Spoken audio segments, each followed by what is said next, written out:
ओम गुरुर्ब्रह्मा गुरुर्विष्णु गुरुर्देवो महेश्वरा गुरुर्साक्षात् परब्रह्म तस्मै श्री गुरुवे नमः।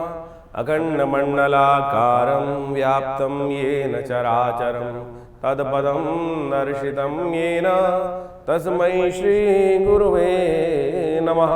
नमस्कार, स्वागत है आपका आचार्य वाणी में। मैं आचार्य डॉक्टर विक्रमादित्य आपके साथ हूँ। आज का विषय हमारा है वृषभ राशि वालों के लिए ग्रह नक्षत्रों का योग। 18 तारीख बृहस्पति बुधवार का अवसर है, सप्तमी तिथि विद्यमान है इस दिन, और इस दिन ग्रह नक्षत्रों का योग आपके लिए ओवरऑल तरीके से यदि देखा जाए तो अच्छा ही दिखाई देता है। नेगेटिव नहीं कम दिखाई दे रहा है, पॉजिटिव ज़्यादा दिखाई दे रहा है।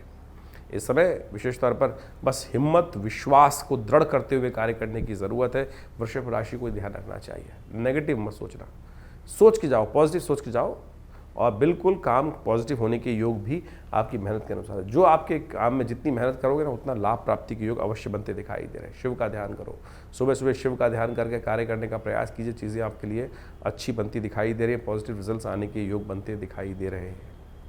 19 तारीख का दिन ग्रह नक्षत्रों के दृष्टिकोण से बृहस्पतिवार का दिन है, और साथ साथ अष्टमी तिथि विद्यमान है उदया तिथि के रूप में।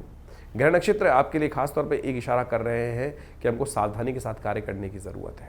लालच फंसा सकता है। पुरानी कहावत है कि लालच में दोनों गए, माया मिली न राम। इस बात का ध्यान रखिएगा।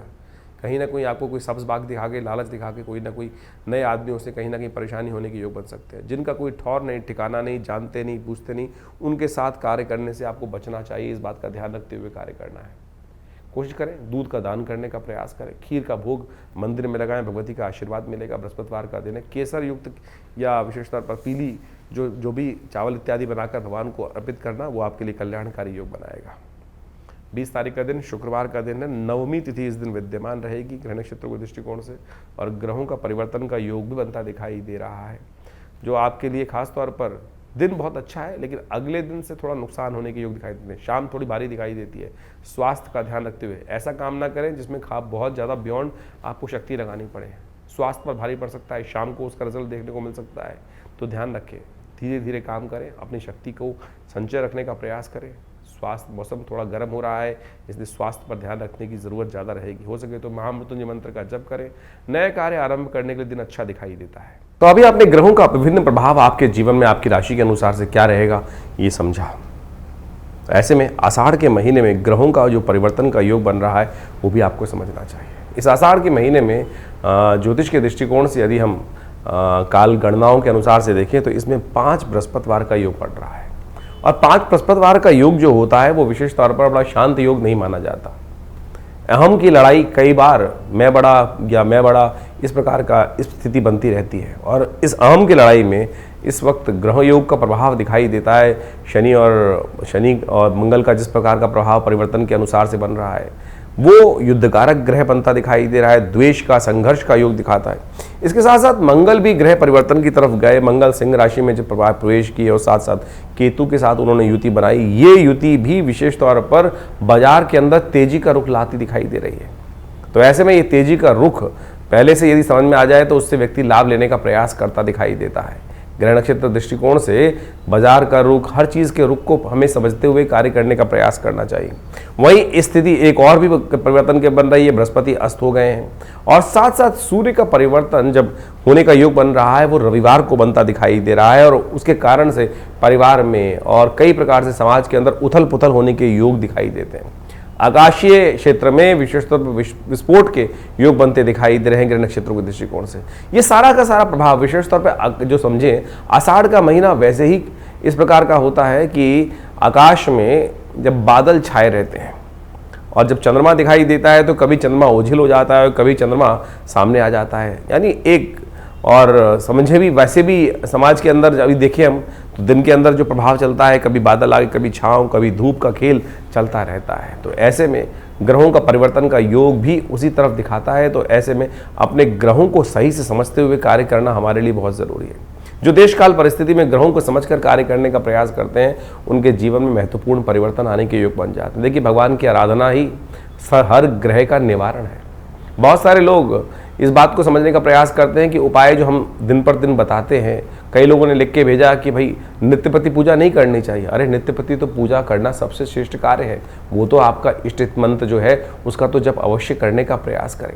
लेकिन कई विशेष मुहूर्त बनते हैं पौराणिक कालों में, पुरानी गणनाओं के अनुसार से, पुरानी कथाओं के अनुसार से कुछ दिनों का, कुछ विशेष योगों का विशेष महत्व बताया जाता है और उस विशेष महत्व में कुछ स्पेसिफिक जो मंत्र है, जो उपाय हैं, यदि उनको कर लिया जाए तो वो कई गुना अधिक प्रभाव दिखाई देते हैं। इसलिए मन की भ्रांति को हटाने का प्रयास करें। कारण और निवारण दो एक ऐसी चीज़ें हैं जिनको जानकर, जिनको समझकर हम अनेक प्रकार के जीवन के कष्टों को दूर कर सकते हैं। निवारण तो परमात्मा का नाम ही है। अब उसके लिए विभिन्न माध्यम हैं, विभिन्न प्रकार हैं। जिस प्रकार भी आपका मन जहाँ पे ठहर जाए, ये मन बड़ा विचित्र चीज़ उत्पन्न करता है। मन कभी ठहरता नहीं है। मन एक क्षण में कहीं और पहुंच जाता है, एक क्षण में कहीं और पहुंच जाता है। कई बार तो मन की आशंका इस प्रकार से होती है कि परमात्मा पर भी हम शंकाएं उत्पन्न कर देते हैं कि परमात्मा कार्य करेगा कि नहीं करेगा, सुनेगा कि नहीं सुनेगा। और यही शंका जो है वो हमारे कर्म का जो फल है वो हमें को प्राप्त होने से रोक देती है।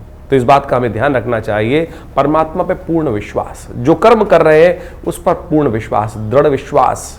यदि मन में दृढ़ विश्वास होगा, श्रद्धा होगी, तो आप समझे एक छोटा सा कार्य भी, हरिनाम भी आपके जीवन में समस्त कष्टों को दूर करने का योग बना देगा।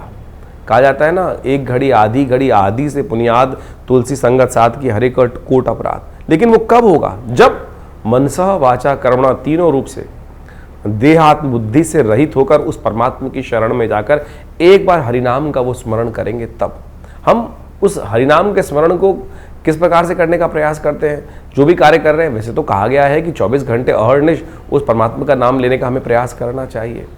लेकिन कई बार तो क्या होता है, स्थिति ऐसी होती है कि बहुत सारे अलग अलग भाव मन में चल रहे होते हैं। लेकिन यदि ये स्थिति बन जाए कि हम 24 घंटे परमात्मा का नाम लें, तो हो सकता है कोई एक क्षण तो ऐसा आएगा कि जब पूर्ण निष्ठा के साथ उस श्री हरि के चरणों में हमारा मन लगा होगा। और जब वो क्षण आ गया तो समझें कि जितनी मेहनत 1.25 लाख, 2 लाख, 5 लाख मंत्र जप करने का प्रभाव एक सेकंड में आपको प्राप्त हो जाएगा। तो इसलिए भारतीय संस्कृति में ज्योतिष विज्ञान में कारण और निवारण दोनों को मार्ग को प्रशस्त किया गया है। कारण जाना जाता है ग्रहों की गणना के अनुसार से, अनुभव के माध्यम से, और उपाय किए जाते हैं जिस प्रकार से भारतीय संस्कृति में ज्योतिष के अनुसार से बताया गया है। सबसे श्रेष्ठ उपाय जो बताए गए, मंत्र जप, यज्ञ, दान, यही सबसे श्रेष्ठ उपाय है। आप इसको अवश्य करने का प्रयास करना चाहिए। और आज हम विशेष तौर पर बहुत सारे अलग अलग प्रकार के उपायों को हम समझाने का जो प्रयास करते हैं, सत्य रूप में काम करता है। अभी एक व्यक्ति हमारे पास आया, बहुत परेशान था कुछ वर्ष से, और उसके कष्ट दूर हुए नहीं रहे थे।